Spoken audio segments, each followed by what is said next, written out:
ദിവ്യകാരുണ്യ പ്രേക്ഷിതനായ ഇറ്റലിയിൽ നിന്നുള്ള ബ്ലെസഡ് കാർലോ അക്വിറ്റസിനെ പോലെ അമേരിക്കയിൽ നിന്നുള്ള മറ്റൊരു യൂക്കറിസ്റ്റിക് വിറ്റ്നസ് ആണ് blessed Carlos Manuel Cecilio or blessed Charlie.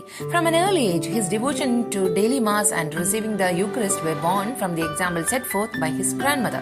Charlie's daily life was centered on the Eucharist. അതുകൊണ്ടാണ് രോഗാവസ്ഥകളും ജീവിത പരാജയങ്ങളും ഹ്യൂമിലേറ്റിംഗ് സിറ്റുവേഷൻസും ഒക്കെ സന്തോഷത്തോടെ ഈവൻ ഹ്യൂമർ സെൻസോടും കൂടെ സ്വീകരിക്കാനും ആത്മാവിന്റെ ഇരുണ്ട രാത്രികളിലൂടെ പോലും കടന്നു പോകാനും ഒക്കെ കാർലോസിന് കഴിഞ്ഞത്. രണ്ടാം വത്തിക്കാൻ കൗൺസിലിന് മുമ്പ് ലിറ്റർജിക്കൽ സെലിബ്രേഷൻസിൽ ലാറ്റിൻ ഉപയോഗിച്ചിരുന്ന കാലത്ത് ജീവിച്ച അദ്ദേഹത്തിന്റെ സ്വപ്നമായിരുന്നു സ്വന്തം ഭാഷയിൽ പ്രാർത്ഥനകൾക്ക് മറുപടി ചൊല്ലിക്കൊണ്ട് ജനങ്ങൾ ഉൾച്ചേരുന്ന liturgy.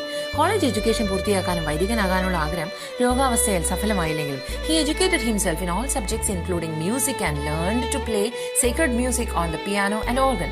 He translated all the rituals of church into mother tongue Spanish and taught in catechism classes.